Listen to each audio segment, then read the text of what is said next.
Good morning, gentlemen. Hope you had a fantastic weekend and you're well rested and refreshed and ready to go for another week of tremendous online learning. So, last week we were having a look at market research and primary research.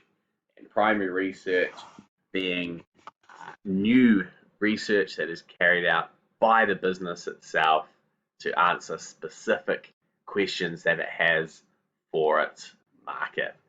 It's the most up-to-date and relevant research a business can rely on, since the research and data has been newly created by the business itself. We looked at 5 different types of primary research or primary data collection, being face-to-face interviews, telephone and online surveys, experiments, consumer panels, and observations.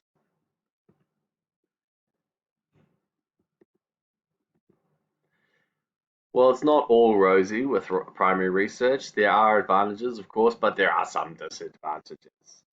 So some advantages of primary research is that they meet the specific needs of the business, in the sense that the business gets to ask specific questions for which they receive specific answers to.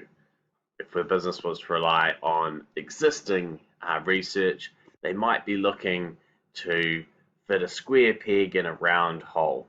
That metaphor being, they might have some data which is relevant to the area that they're seeking clarification on, but might not be perfectly on point, might not be perfectly addressing the question that the business wants answered. But when the business has that opportunity to ask the question, they're going to get more specific and more relevant answers from the market. Because the business has generated the primary research, it is up to date.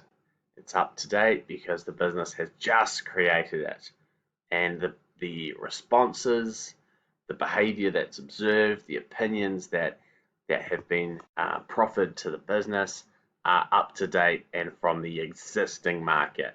So those being people who are in the market currently to buy the good, or are buying the consumer's product, the competitor's products. The business also has greater control over primary research. So this is in the sense that they have created the research, so they're aware of how the research has been carried out, and are able to ensure that the research methods have integrity. And this is from a point of view that they understand how data has been captured and collated and analyzed.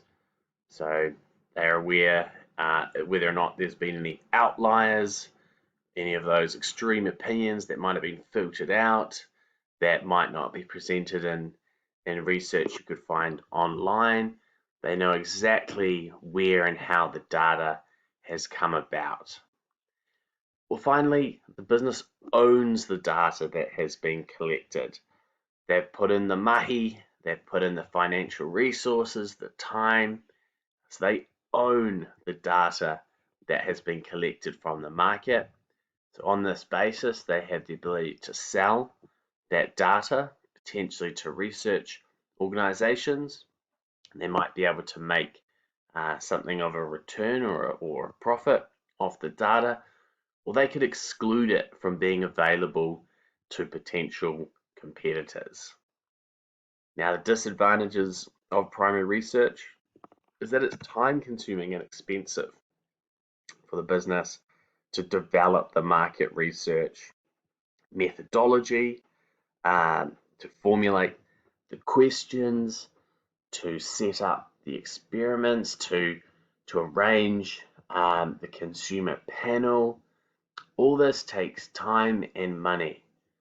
So from a business's point of view, primary research is a bit of a drain on their resources. It's also time consuming and expensive to carry out, to conduct, the market research.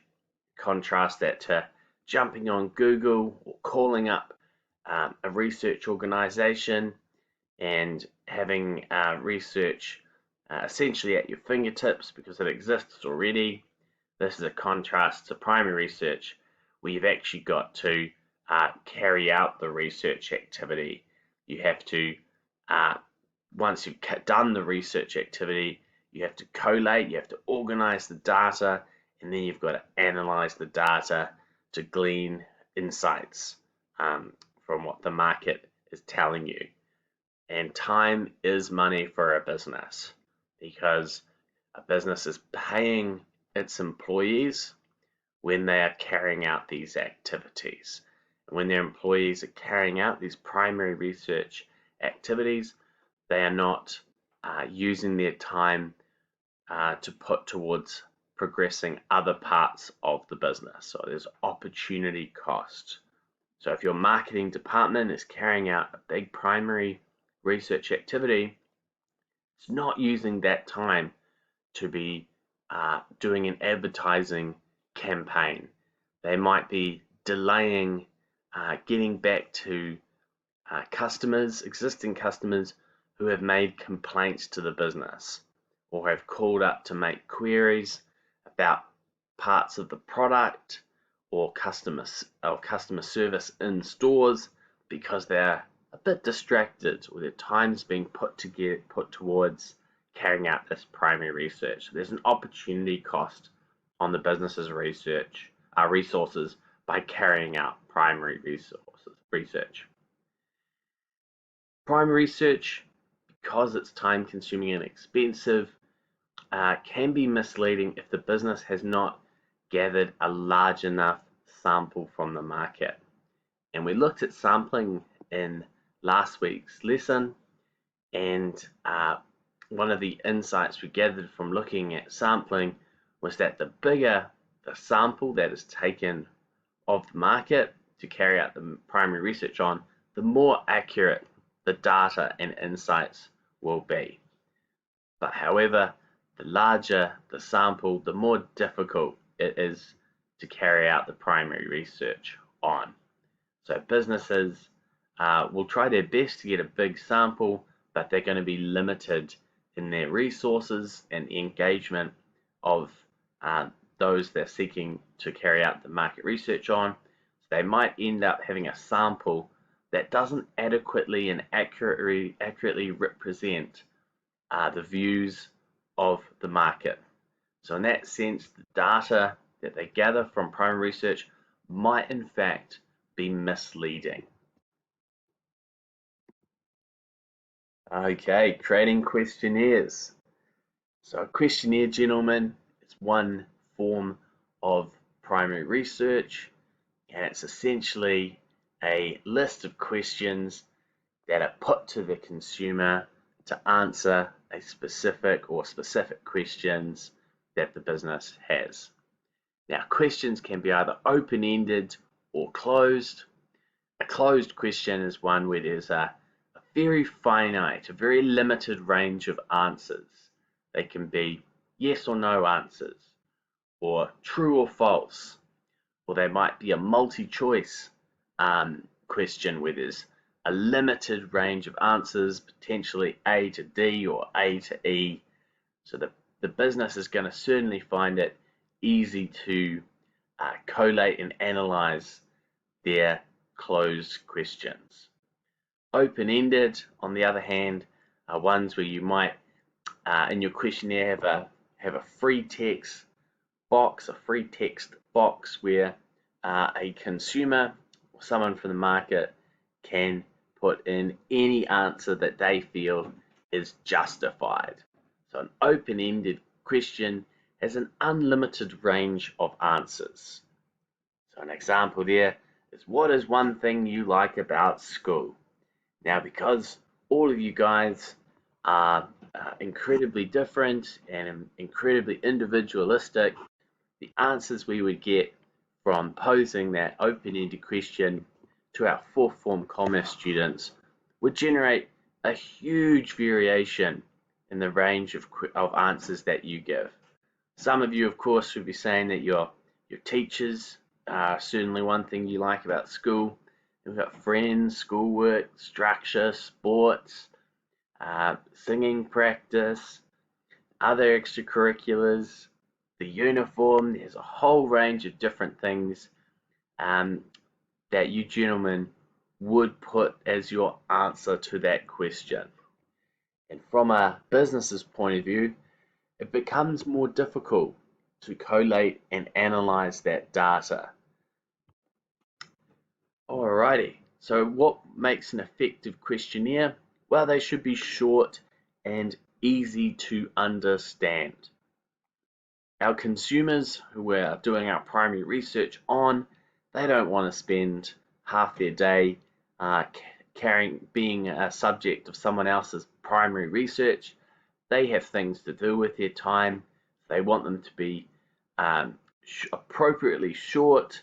Ideally, we are not going to frustrate the people who we're carrying out our research on, which might lead them to give us inaccurate answers. In addition, we want these questions to be easy to understand. We want the consumer to understand the question exactly how we pose it to them. We don't want to have any ambiguity. We don't want the questions to potentially have multiple meanings.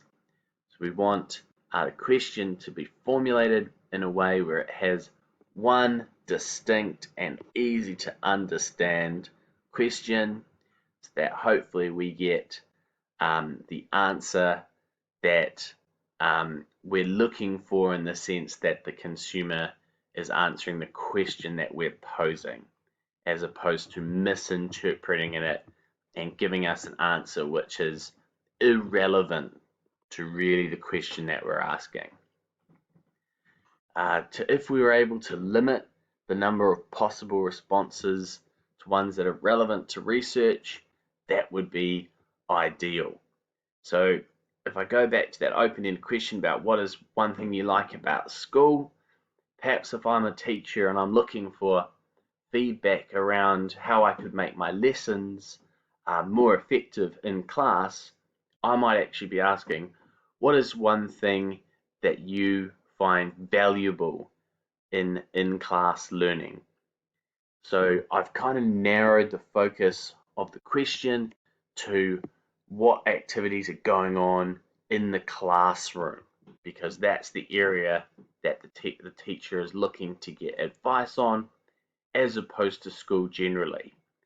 Because wanting to improve your teaching is not really going to be assisted if you're getting a whole lot of responses saying that that student's favorite thing about school is their sports or their extracurricular pursuits, because that isn't so helpful to someone wanting to improve their teaching style when you want to be getting answers that fit within that area of teaching specifically.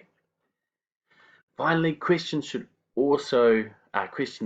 should also give the consumer some anonymity, so that they're anonymous, in the sense that not asking for names, or being able to separate the consumer's responses from their personal identity. So making the questionnaires somewhat confidential when the business is carrying out its analysis of the data. Okay, finally, gentlemen. So today, your activity is to complete task 3 on page 7 of the workbook. So if there are any questions or issues today, guys, please absolutely do email me at t.horrocks@ags.school.nz. Kia kaha.